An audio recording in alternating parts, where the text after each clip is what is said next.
Selamat sore. Kita sore hari ini di hari Minggu JJS Jalan-Jalan Sore di Kota Denpasar tentunya. Nah, ini tambah menarik ya, karena selain kita ditayangkan terkait Netflix, ingat ya, Jessica Wongso terkait kopi cyanida. Dan saya juga udah pernah buat TikTok kan. Di situ ada pro kontra, bahkan banyakan sih itu mengaku Jessica dianggap tidak bersalah.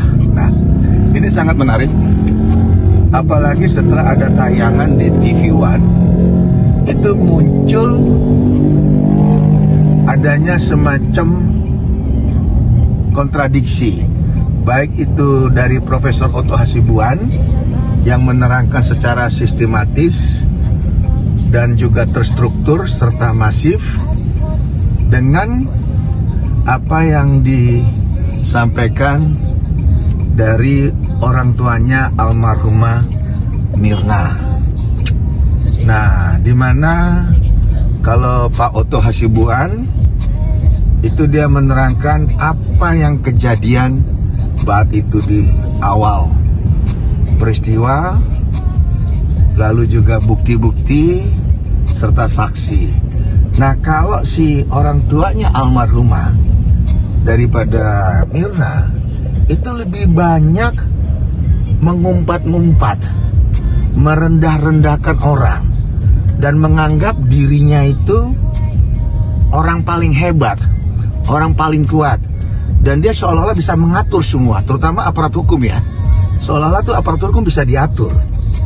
Bahkan dia bisa merendahkan seorang ahli yang dinyatakan, saya memberikan uang 33 juta itu saya anggap ongkos.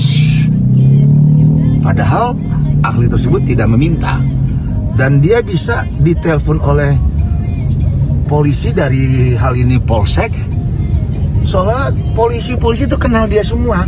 Ini sangat membingungkan, sangat mengherankan. Apa karena dia dulu raja kapal atau punya kapal, dan dia tukang mancing, raja mancing, bahkan dia ikut perbakin, menembak. Jadi teman-teman dia tuh TNI ataupun polisi atau orang-orang hebat lah.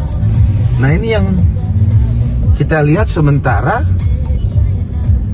saya sebagai seorang praktisi hukum, sebagai seorang advokat, kita tahu ajas namanya persamaan hak di mata hukum. Dan ini yang sedang ada semacam kontroversial, di mana kita tahu bahwa mungkin di tahun 2016 hanya 5% orang yang percaya Jessica tidak membunuh atau tidak meracuni Mirna dengan cyanida, termasuk saya. Saya mengikuti sidang itu luar biasa, tidak pernah lepas, dan saya sudah meyakini bahwa memang Jessica itu tidak bersalah. Nah, 7 tahun kemudian ada dokumenter yaitu Ice Cold Netflix, itu membuat sekarang ini ada pro kontra dari netizen terkait keberadaan atau permasalahan hukum itu. Nah, kalau kita lihat, pertama, tidak adanya saksi yang melihat langsung Jessica menuangkan cyanida. Dan yang kedua, cyanida ini nggak gampang diperoleh, hanya di tempat tertentu dan hanya orang tertentu yang boleh membeli cyanida. Dan yang ketiga, kalau membeli cyanida itu juga tidak sembarangan. Dan yang keempat, yang agak kontroversi lagi, itu terkait bahwa dinyatakan adanya otopsi. Nah, kita sudah mendengarkan dan sudah melihat dan tahu di persidangan, memang dinyatakan belum adanya otopsi yang dilakukan oleh pihak aparatur hukum. Nah, sehingga itu tidak bisa dilanjutkan perkara tersebut apalagi sampai diputuskan oleh hakim.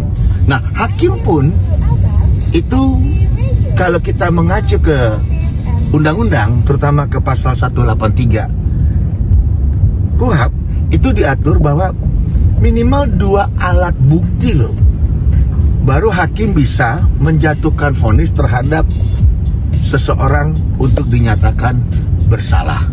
Nah, kontroversial ini semoga bisa menjadi perhatian agar ke depan dunia hukum kita nggak gampang bisa dikondisikan, sehingga orang tidak bersalah di penjara, sementara orang yang bersalah bisa bebas berkeliaran, bahkan sulit ditangkap.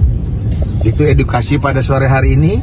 Semoga bisa menjadi referensi atau menjadi pencerahan.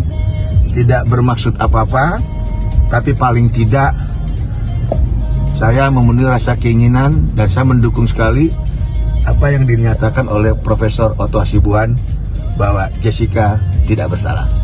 Salam official.